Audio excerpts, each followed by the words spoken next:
రేవంతన్న నిగ్గదీసి అడిగే మునగాడు వీడు భూమిన వానైతాడు పీద సాదల ధైర్యం వీడు దొంగ దొరల భరతం పడతాడు మన రేవంతన్న పేద ఇంటికి పండుగ తెస్తాడు సోనియమ్మ దివెనతోని రాహులన్న సైనికుడయ్యి పెద్ద కొడుకై యుద్ధం చెయ్య సిద్ధమాయే రేవంతన్న మూడు రంగుల జెండా పట్టి సింగమోలే ఆజిపల్లి గ్రామం పర్కనగర్ మండలం ఆజిపల్లి గ్రామ కమిటీ అధ్యక్షుడిని. నా పేరు సదల రామప్ప.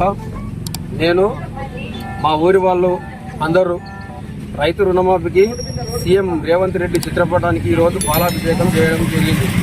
పాలాభిషేకం చేయడానికి వచ్చిన రైతులందరికీ ముందుగా ప్రతి ఒక్కరికి ధన్యవాదాలు తెలుపుతున్నాను. కాంగ్రెస్ పార్టీ మాట ఇచ్చింది ఇంత ముందుకు, మాటకు కట్టుబడి నిలబడి ఉంది. రుణమాఫీ చేస్తున్నది కాబట్టి 100% చేసి నిరూపించింది. కాబట్టి మనం ఎల్లవేళలా ఎప్పుడైనా కాంగ్రెస్ పార్టీకి రుణపడి ఉండాలని కోరుకుంటున్నాను. అదేవిధంగా మనకు కాంగ్రెస్ పార్టీ ఇంత ముందుకు ఇందిరమ్మ పీరియడ్ లో కూడా మనకు ఇల్లు ఇచ్చింది, భూములు ఇచ్చింది. ఇప్పుడు మళ్ళీ రుణమాఫీ అయ్యింది. ఇంత ముందుకు వైఎస్ రాజశేఖర రెడ్డి పీరియడ్ లా రుణమాఫీ చేసిందంటే మళ్ళీ తర్వాత ఇప్పుడు రేవంత్ రెడ్డి గారి నాయకత్వంలో ఆయన మాట ఇచ్చిందంటే మాట కట్టుబడి ఉండి రుణమాఫీ చేసిండు. సార్ మీకు అందరి తరఫున రైతుల తరఫున మీకు ధన్యవాదాలు తెలుపుతున్నాను. ఆజిపల్లి గ్రామం నుండి ప్రత్యేకంగా ధన్యవాదాలు తెలుపుతున్నాం. సార్ మేము వెళ్ళవేళలా కాంగ్రెస్ పార్టీకి రుణపడి ఉంటాం.